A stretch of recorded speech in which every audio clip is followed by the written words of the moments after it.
Hello and welcome back to my channel.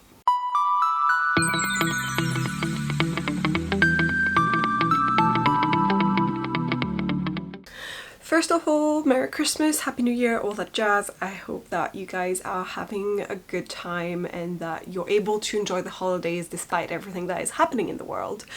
Second, here is me addressing the elephant in the room, which is that 1, I have not posted anything for the past 2 weeks at least, and 2, I have not been reading anything for the past month.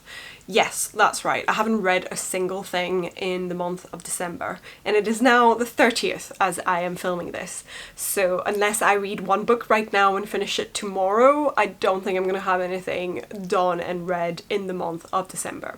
I feel a little bit ashamed that I haven't managed to read anything last month, but on the other hand I also feel quite good about it just because I think I needed a fucking break.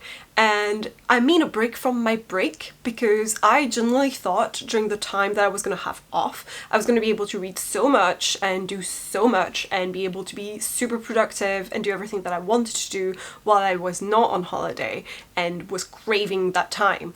And then as soon as I got the time off, I was like, nah, I'm gonna be a couch potato and fucking embrace it. And honestly, it was probably needed, otherwise I wouldn't have done it.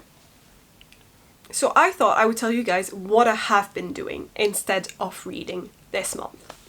First of all, I managed to get back home right on time, like literally a day before they started closing the border between England and Belgium, because yes, my family lives in Brussels. So I went home, and the day after they were saying, yeah, we're closing it all down because there's this new strain of a virus coming from England and we want to make sure that it doesn't reach these countries. So yeah, I do think I was very lucky to be able to see my family for the holidays, considering a lot of people were not able to, including some of my friends who I know were stuck because they actually had planned to go like afterwards and realized that it was when the border was closed. So yeah, that's one of the things that I have managed to do in the month of December. I'm now back in London and self-isolating for the next 10 days, as is the law. What else have I been doing? So in the first half of the month of December, before I got time off from work, which was on the 20th or something like that, before that I was extremely busy with work. Every single minute that I had to myself after work and when I wasn't busy, my brain just needed a little bit more relaxation than usual. And I feel like as much as I really enjoy and it distresses me to read, it just felt like more mental effort than it would be to just watch something on Netflix or on Amazon Prime or whatever. So that's exactly what I did. I've just been watching shows upon shows upon shows. And as any person with anxiety knows, I have just been watching reruns of shows I have already seen before instead of anything new.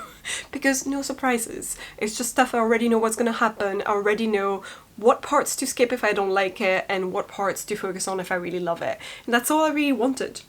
Another thing I have been doing while I was back home in Brussels is suddenly get a super deep interest into my genealogy and my family tree. So I've always known a lot of stuff about the French side of my family from my dad's side, because I have an aunt who actually did all the work previously and went to the different places to look at the documents and see who was the son of who, blah blah blah, and figure out who our ancestors were. And on top of that, a lot of them were in the Navy and quite highly decorated and all that jazz. So there is a lot of records from the French Navy because they keep that kind of stuff. So it was quite easy to figure out. But recently, I also got super interested in discovering that my granddad on my mom's side, so her father, which I never knew because he died before I was born, was actually in the Belgian Secret Services during World War II and helped liberate a camp called Bergen-Belsen as part of one of his missions, and I just thought that was so freaking cool.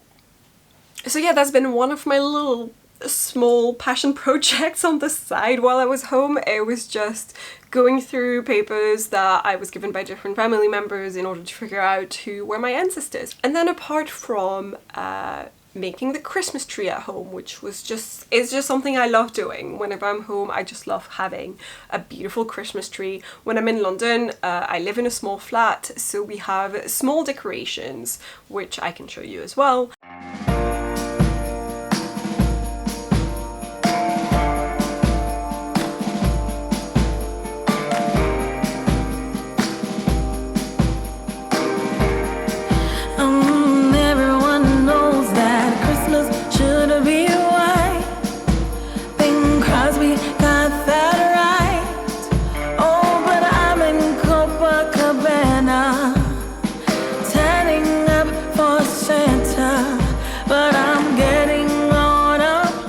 It's just nice to be able to be home in a bigger house where we can have a real tree and that is a little bigger and decorated accordingly. I'm getting on a plane, a boat, or a train.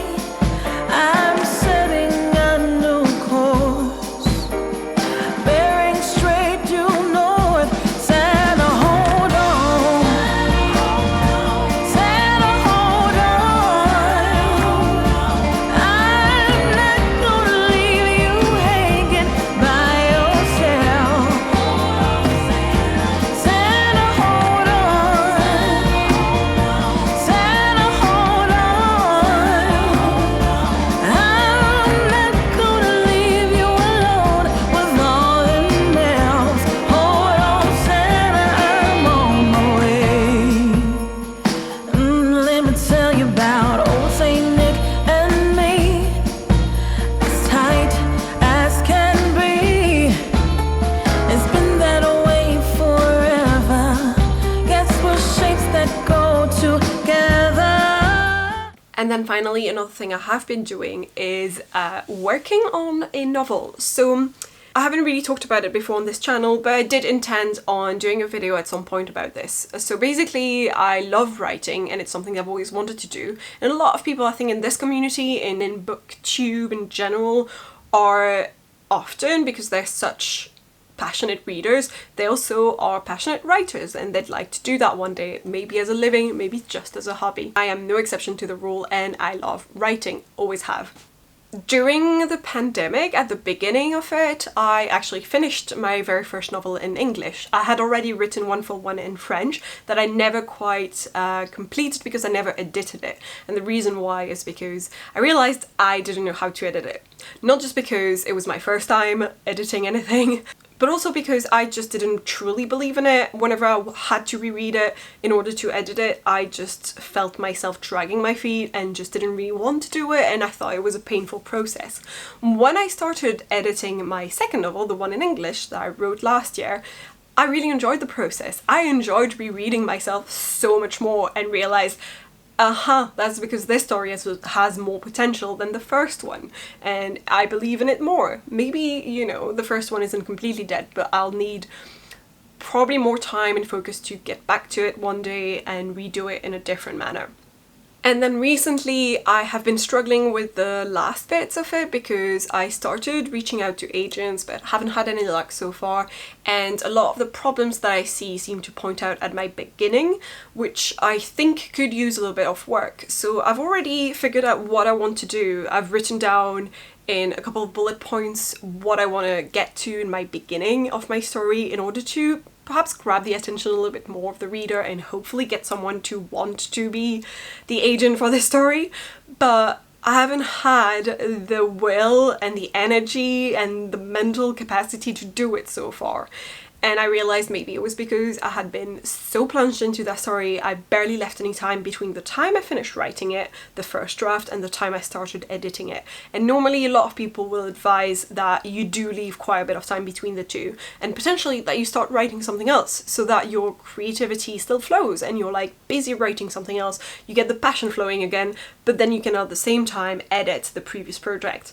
So that's exactly what I started doing in the last couple of months. I got really excited by a new idea and I really want to write that and have another novel, but I haven't started writing anything yet. I have just been planning. I always considered myself to be in between the gardener and the architect, as the two stereotypes of the writing styles exist. But basically the theory is that people are either gardeners in their writing, they kind of plant seeds wherever and kind of see where it's going to grow, aka they just go ahead and write and see what's going to happen. And then the other type is the architect, which is the person who's really going to plan out every detail and make a proper structure and then a substructure and plan out all the chapters and scenes and everything before they start writing anything at all. When I wrote my novel last year, the first one I wrote in English, I was kind of in between. I really enjoyed starting to write just for the pleasure of it, just for the hell of it, not really knowing where I was going. And then once I figured out what my characters were doing, where my story was evolving, and I just let it happen, I started thinking, okay, for the next steps, I need a little structure. So I would go back and start structuring it, and then go back and write. and then stop and go back to the structure and, you know, make it better, make it work better for what was coming next, etc, etc. So I think I saw somewhere in a video that like it is a legit way of working and that some writers do work that way and that it's totally okay to do that. But for this novel that I had suddenly an idea for, I wanted it to be a lot more focused on a potential murder investigation in there, so like a little bit more of a thrillery vibe, although I mostly just write supernatural type of stuff, so I really enjoy, you know, fantasy but grounded into our world, and I love everything to do with witches, for instance, and demons and things like that, and find it all fascinating. So that's the type of thing that I like writing, but I wanted my new one to be focused more on the dead bodies that are found. Because of that, I thought it needed more of a structure. I needed to know from the very beginning what the crime was, who had committed it and all of that stuff, and then work backwards and figure out who my main character was and how she was gonna, you know, get involved in the investigation and all of that. So that's what I have been doing. I haven't been writing, but I have been planning. I started reading Save the Cat by, what's his face, Blake Snyder. This book is super good and super famous in the writing world because even though it's meant to be for screenwriting originally, it really works within writing in general because it talks mostly about the 3-act structure and how to work with it and just how to make it work for any story really. It doesn't partially have to be for screenwriting. So it's been really interesting and quite good. There are some stuff I disagree with and some stuff that is really specific to screenwriting and doesn't really apply anywhere else, but apart from that, it's been such a good book to work with because it explains how to do like a proper physical board and how to make that work. So yeah, that's kind of what I have been doing, and then while I was on holiday I started refining, I guess, and working through my 3-act board, but I just transferred it onto my iPad and actually made it into a digital version, although it's handwritten, but it's still, you know, it's on my iPad.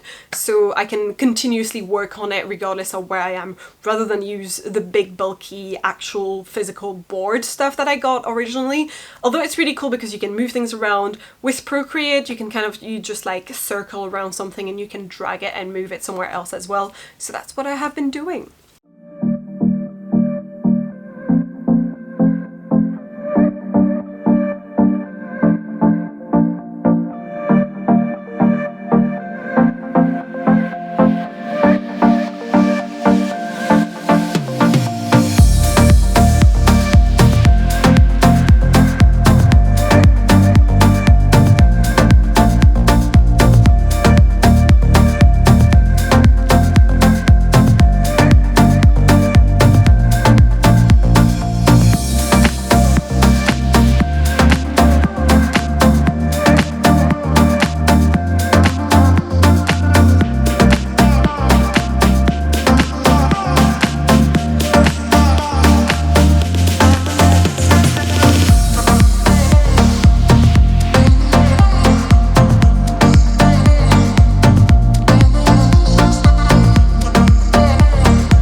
I will definitely at some point still make a video about my writing in general, my story and what it talks about and all of that. I will definitely do a writing vlog if anyone is interested in that, because I personally enjoy watching them as well. I really like when people are just like writing with a coffee in hand and just you have nice little jazz music in the background. It's very peaceful and relaxing, and sometimes I like to write along, so I'm gonna try and do that at some point. I also wanted to reassure you that this small break that I have taken is indeed temporary. I'm back, I'm coming back, don't worry, I'm gonna read again. I might not do my usual game though, although I know those videos do so well because people love a TBR game. They love it. And I know that video would do so well if I just did it. But then what's the point if I'm not reading the books? So I think for the month of January 2021, I might take a small break from that. Maybe I'll do it mid-month if I have started reading normally again at a normal pace and I want to know what to read next, then maybe I'll do it at some point during the month rather than at the beginning. But I think I have so many books that I haven't been reading in the month of December that need my priority, and for me to start with those first, that I'm gonna, you know, go ahead and just be a bit more of a mood reader, which I normally am, and then plunge back into that. Apart from that, I also have loads of content from books I read in the month of November, and hopefully you guys are still happy to see that, although it's, you know, a month old. But I did film all of it, vlog myself, and I edited some of it, so I'm gonna start publishing it and then continue editing the other stuff so that there is content for you guys and it's not just me talking about how I haven't read anything. It's really weird how little guilt I feel about this, and I think it's just because I've accepted that reading slumps are a normal part of life, especially as a heavy reader. And actually in the month of November I read a total of 15 whole books, which was a lot for me, probably too much, and could also explain why I needed a break from reading altogether in the month of December. Okay, I think I have talked enough about this for now, and the light is slowly going away outside, so I don't want to finish this in the dark. Thank you so much for watching, and thank you for supporting me in general. I'm so honored to have 240 of you guys following me, which sounds absolutely crazy to me. I hope that despite my lack of real content, you enjoyed this video, and I promise to be back with some more content very soon. You will also see some of the videos I mentioned earlier, as in the books I read in the month of November. I'm definitely going to post these, so there will be content coming to this channel very soon. Please like this video, leave a comment down below. I will do my best to answer all of them, and I will see you guys next time.